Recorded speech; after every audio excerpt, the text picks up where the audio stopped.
This is the MIT Sloan Management Review Poland podcast, tune in for business and technology insight. Hi, I'm Pauliną Kostro and I'm the editor of the Polish edition of MIT Sloan Management Review. I'd like to invite you to a special guest, Conor Pierce, president of the board for Samsung Electronic Poland, focusing on leadership in global business. Hello Conor, how are you today? Dzień dobry. Świetnie. Jak się masz? Mam się bardzo dobrze. Twój polski jest też bardzo dobry. Maybe trochę po polsku. So we are going to talk in English today. Yes, please. And I know that for a long time you've been in charge and managed teams in different companies all over the world. So can you tell me from your perspective, what are the main differences in managing a company in different markets, especially in Europe, but other regions also? Maybe you can tell me something about Africa, for example. Okay, good. Thank you. Yes, I've been very lucky to have a varied career in many different markets. Coming from Ireland originally, and then I went to work in Dubai looking after Middle East and North Africa and Pakistan, about 22 markets, before moving to Istanbul and Turkey, then to the UK, and then 2 years ago to Poland. So yeah, it's been quite an adventure, let's put it that way. And it's been also a huge learning for me because every market is different. Not just because of the economic situation, but also culturally, most importantly. People live different lives and have different values and different beliefs. So I think the most important thing for me, let's go back to my time when I went from a small island like Ireland to looking after North Africa and Middle East. That was a big, huge journey for me. And how I managed to engage with that is I spend a lot of time in the market. So, and even today, after this interview, I'm going out to some towns in Poland, Zamość and Rzeszów, because I really believe to really understand the culture and the differences within those countries, you need to be present. And you need to go and meet customers, meet partners, meet consumers, go and really experience what they experience when they go into a store or go online. So I think how I've managed to, I suppose, learn is by really engaging with the market and getting under the skin of it. When I look at Dubai, based in Dubai, and of course Dubai is a unique experience in itself, is moving from an outdoor market in Karachi and then going to Egypt or maybe Morocco, or then you're suddenly in Lebanon, all within maybe 2 weeks. It's mind-blowing. But the common denominator is, and I learned this a long time ago, no matter what business it is, if you find out what the consumer wants and you find a way to give it to them in a compelling and affordable way, then you have a connection. So asking questions, listening to them, and bringing that feedback back into the company you're working for. And sometimes it's difficult sometimes you learn things you don't want to hear, but you have to hear it, because then only then can you improve. Mm-hmm.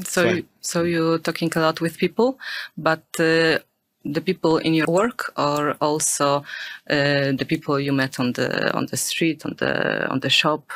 Yeah, so I'm a big fan of doing mystery shops. Okay. So going into the shop as a consumer and basically trying to experience what they experience. So what do they hear?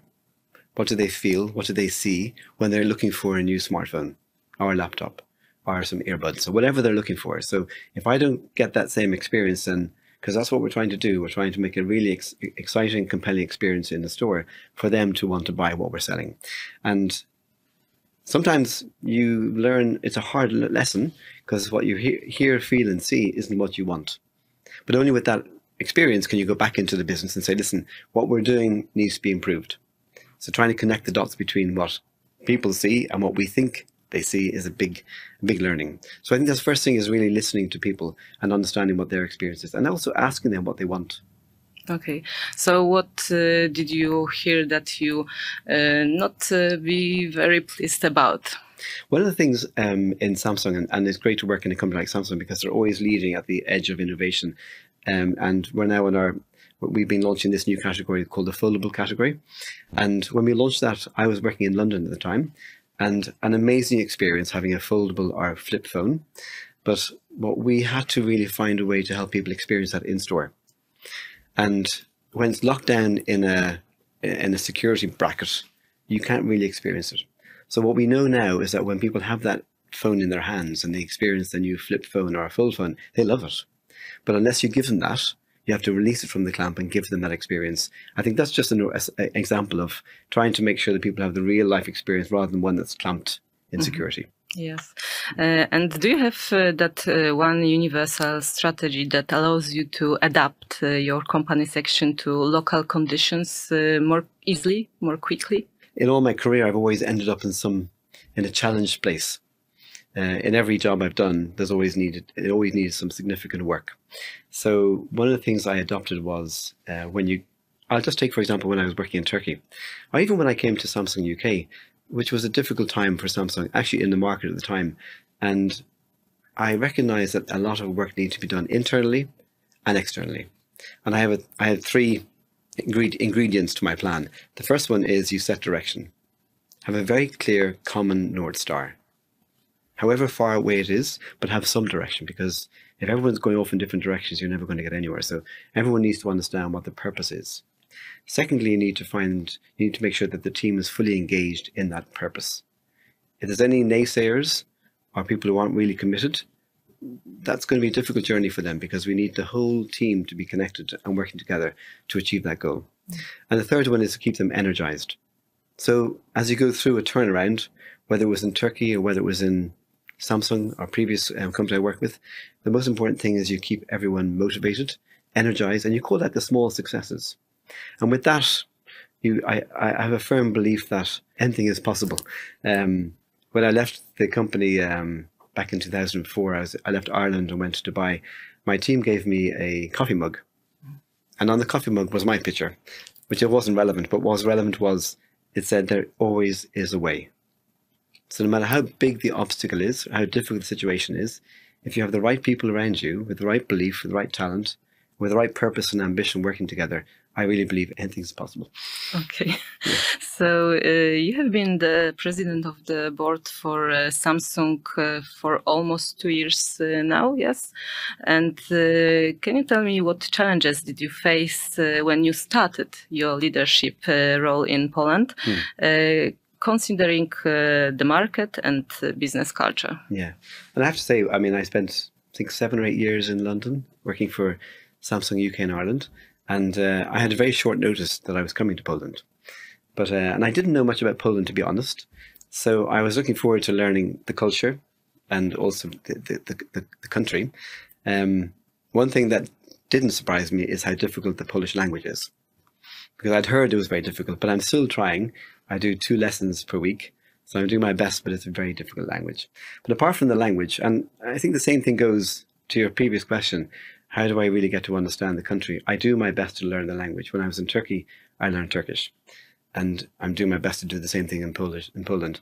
But I think overall, in the last 2 years I've been here, I've been very impressed by it, by the country. And I think people who visit me from from Ireland or from around the world, when they come to Poland for the first time, they are incredibly inspired by it, actually. There's, I think that first of all, the people, quite similar to the Irish, quite industrious, quite hardworking, very talented, very educated, very low unemployment. I think very proud of their nation, very proud of their food, and their history and their culture. And I love that, the essence of people. I love really understanding that. I also think from a market point of view, Poland is in a position whereby there's significant growth potential.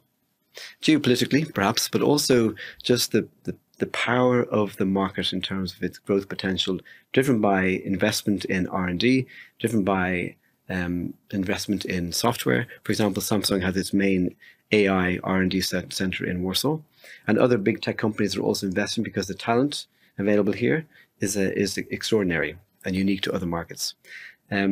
I think also it's gone through a major shift. Just going back to my business, when I joined in 2 years ago, the size of the premium market was around 45% of the value of the market, and now it's going up towards 60%. So significant growth in premium. And that's really driving investment from manufacturers, driving investment from retailers, also helping us change the way we engage with the consumer, because they want something different. They want a premium experience, they want a premium brand like Samsung, and they want new devices like foldable devices, etc. So I think there's a huge potential for Poland, but also for companies like Samsung within it. Has your way of managing and building businesses relationship changed while you're working in Poland? Yeah. I think when I was younger, I was probably a bit more impatient. Now I'm trying to be patient, and how I do that is I listen. So I listen to my team, I listen to our partners, I go and do mystery shops so I can really get an essence of what the experience is like. I go around different parts of Poland because it's very different. But importantly, I listen and I ask questions, and I encourage my team to think for themselves rather than look to me for all the answers. I'm not an expert. I get my pride from seeing my team being successful. That's what I'm here for. Like a servant leader, I'm here to help them. There was a saying, an ancient Irish saying, they used to shout, "Clear the way." Mm-hmm. In other words, I remove all the obstacles so that the team I build, I'm responsible for, can overcome what others deem to be impossible. And to do that, I invest a lot in the team. I invest a lot in the people. I listen to them. I develop them. But importantly, I also have high expectations of them because they're responsible for their business. They're responsible for their job. And I measure the quality of my leadership based on the quality of the people around me. I measure the quality of my leadership based on what happens when I leave that job. In other words, make myself redundant. Now, that sounds a bit extreme, but if you understand the concept is that when I built the business with the right mindset, with the right talent, who are driving the business independent of me, then I know I've done a good job. The business grows without me, it's success for me. And I also spend a lot of time identifying successors within the business as well, because you have to have the continuity. But I've been in this business for 25 years now. So there's what I really like is when new people join Samsung or any business I've worked in. Every month I meet up with the new joiners. We have lunch and I ask them questions. I say, well, first of all, what attracted you to join Samsung? How would you describe Samsung in a few adjectives to your friends? And what can I fix? Because I got a fresh pair of eyes. They're coming in, looking at a new business. There's always areas of improvement. And I often say that if I don't hear the bad news, if I don't hear what needs to be fixed, it probably won't be fixed. Not that it should rely on me, but that's the mindset I'm trying to engender across the business, because everything can be fixed, whether it's within your own control or whether you need support, everything's there. So with that, you constantly refresh the business and you bring new talent into the business as well. That's how ultimately you build a very high-performing team. So how do you help your team grow under your leadership? Well, I hope I do. That's my primary job.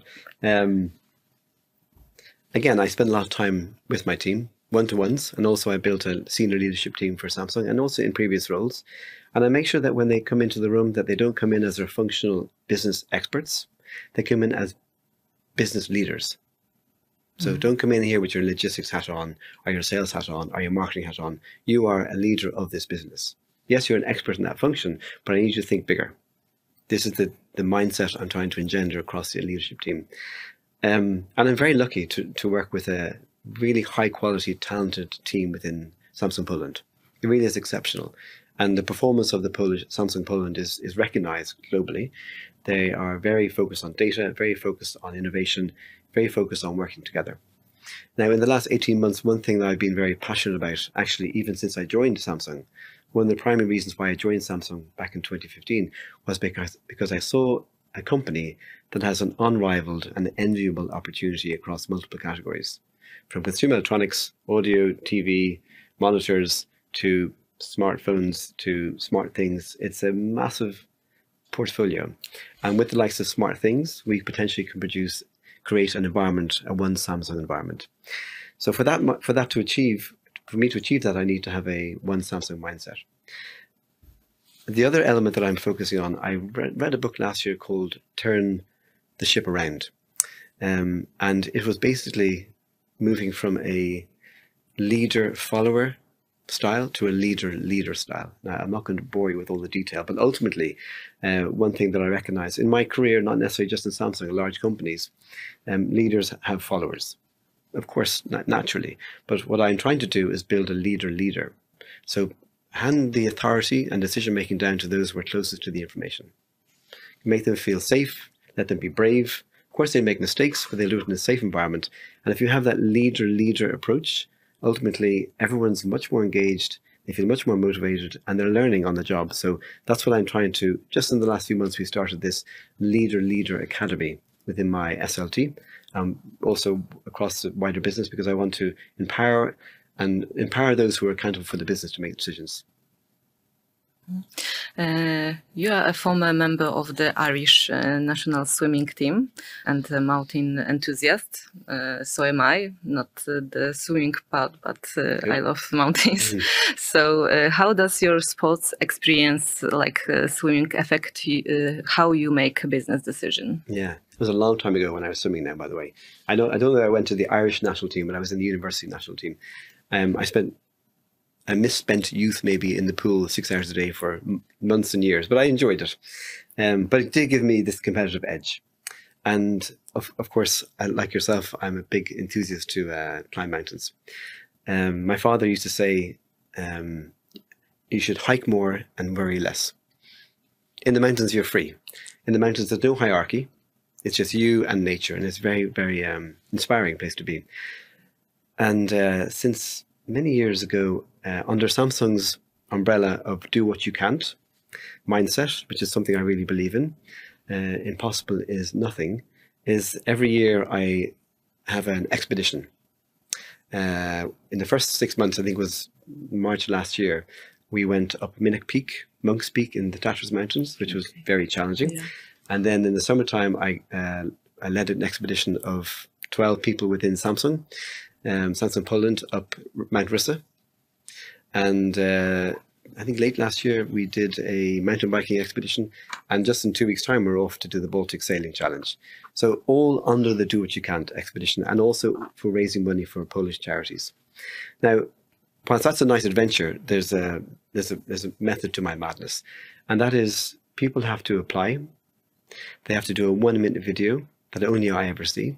And in the video, they have to say why they want to join the expedition, and tell me tell me what you did in your life that you thought was impossible, but you achieved it. Business or personal, doesn't matter. Because I'm trying to engender that mindset that everything is possible. Because I'm a firm believer that everyone has more in them. Now, when you get this group of people, half of them have never done that activity before, and half of them have some experience. And you bring that group of people and all different levels. Some people have recently joined, some very senior people, you mix it up. And it's amazing what happens.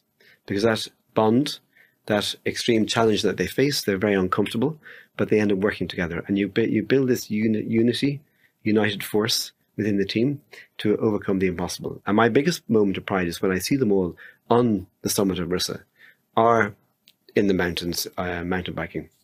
Next week, 2 weeks time sailing.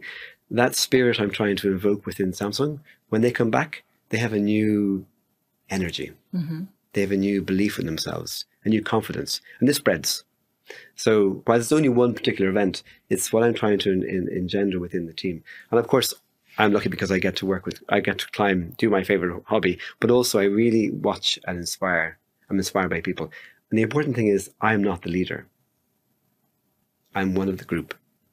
So we're all on the same page, which is great in mountains. There's no hierarchy. Everyone's there to do the same thing. So I really enjoy building that do what you can't mindset within the team. So you can say that your attitude from sport is affect your management style, yes? Yeah, it does. I think, and when I was doing my training, I mean, you would spend 6 months training all the hours you had to shave off 1/4 of a second off your PB. So you have to work hard. If you want to be successful, you have to work hard. You have to commit. Of course, you need to learn from your mistakes, but you also, and the learning for me in my careers, you have to learn to ask for help. Mm-hmm. And that's something that took me a while to do. Early in my career, I thought I could do it all myself. But now I know that there are great people around me and I need to rely on them to help me and us achieve our goal.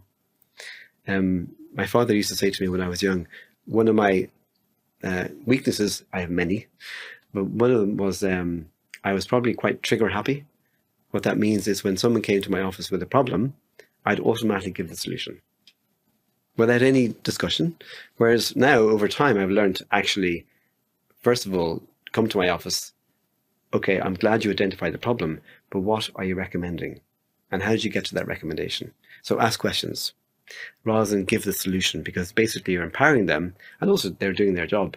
the last thing they want me to do is to do their job, because then they're not doing it. So what he said was, he said, Conor, you need to think like a man of action and act like a man of thought. Think, mind's always working.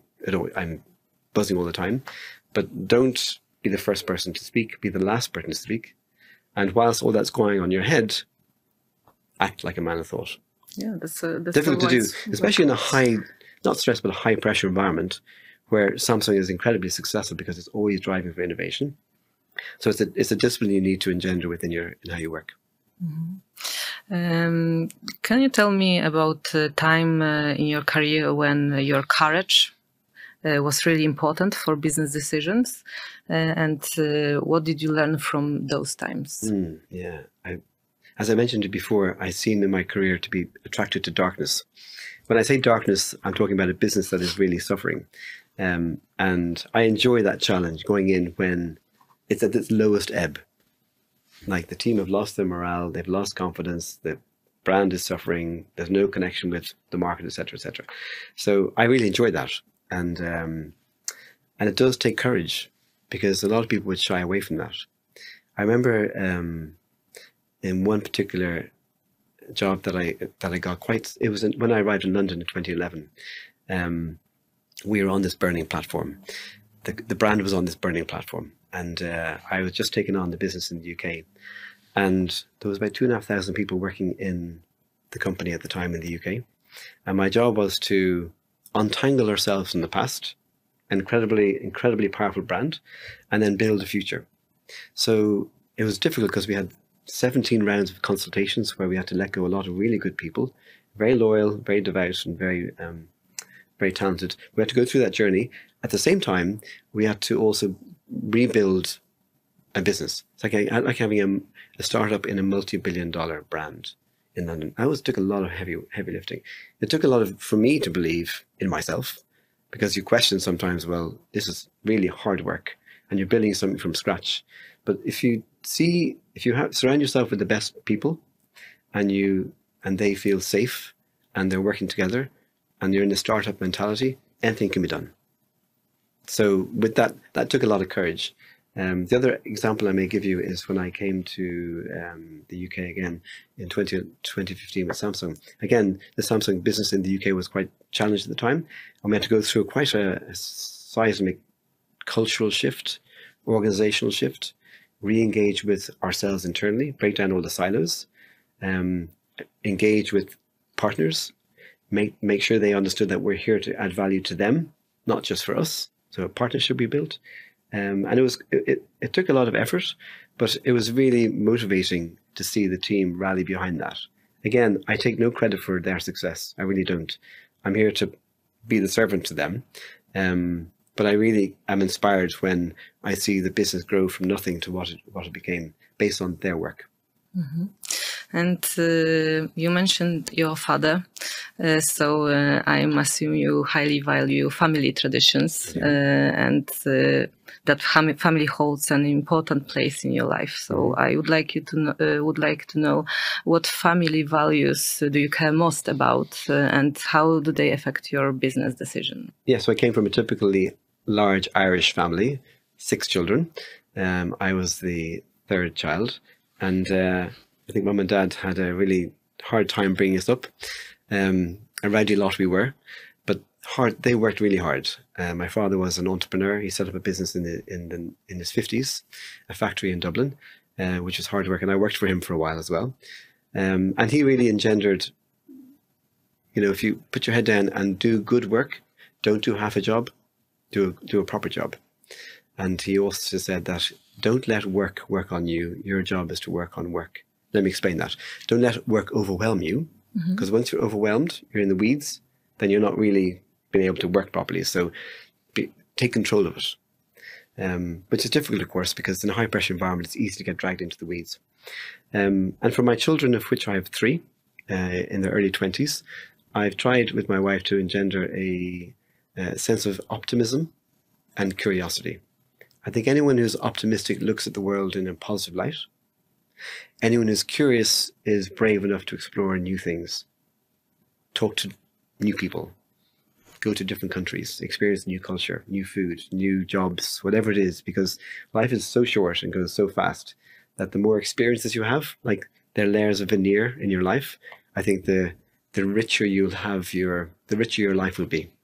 Not financially, just in terms of the experiences the people you meet and the things you do. So that positive curiosity, I think people can achieve much more than they would normally do. I also want people to be, and I bring this into my own business, and even for me, I love the idea of people becoming uncomfortably excited. Because humans have a habit of being comfortable, and humans have a habit of existing, which is, by the way, there's nothing wrong with that. But there's so much more to every individual, and there's so much more that we can do for each other, and giving back to helping people and learning from other people, that being uncomfortable, like what I do, bringing people up mountains or mountain biking or sailing, they're very uncomfortable. But they come away inspired and confident, and they've met new people. They've done things they thought they could never do. So they have totally a new perspective on life. So with that uncomfortably excited, with optimistic and curious attitude, I think you have a really a deeper engagement with life and people around you. You talk a little bit about it, but I want you to tell me more about how does bringing family values into work help you? As I said, I've been lucky to have experienced many countries, and my family came from Ireland to Dubai to Turkey to UK. So they had a really, my children in particular, had a very unique experience. I think they had 5 schools within 10 years. And in 2015, my wife and my children went back to Ireland, and they did their secondary education there. But during that 10-year experience, I think that you rely on each other because you're a unit in an alien, a new environment, and you become very close. And I think that unity and that sense of responsibility for each other, I bring that to my work. Because, and again, looking at me going from different families where I worked in Ireland to companies in Dubai and Istanbul and London and now Poland, let's say it's a second family, because I invest a lot of effort and energy into the team I inherit. It becomes my second family, if you like. Because Poland for me is an extraordinary experience. I'm very lucky to have the privilege of leading the Samsung Polish team, but also to live an experience in Poland. And I think I have no reason to be in Poland other than for my team. Mm-hmm. Of course, I have responsibility for the brand I work for. I really enjoy and am inspired by Samsung, but my energy goes into my team. And when I see them, like the values I mentioned about my family, united, collaborative, trusting each other, and exploring different ways of bringing our business, improving our business, that really, I can see those values come to life within my business, because it's very important. And not that I'm the father of the team, not at all. I'm the humble vessel to serve them. That's what I'm there for. But I really try and foster that environment where people feel that they have a responsibility outside their job, but to help each other make this a better place to work. And we can give back to the community through charity work and also improve the business for Samsung. Mm-hmm. Thank you very much. Thank you, Conor, for the conversation. It was a pleasure to talk to you today. Thank you so much. Dziękuję bardzo. Dziękuję. This was the MIT Sloan Management Review Poland podcast. My guest was Conor Pierce, president of the board for Samsung Electronic Poland, and your host was Pauliną Kostro. Thank you for listening, and don't hesitate to check out other episodes of our podcast on platforms like YouTube or Spotify. Take care.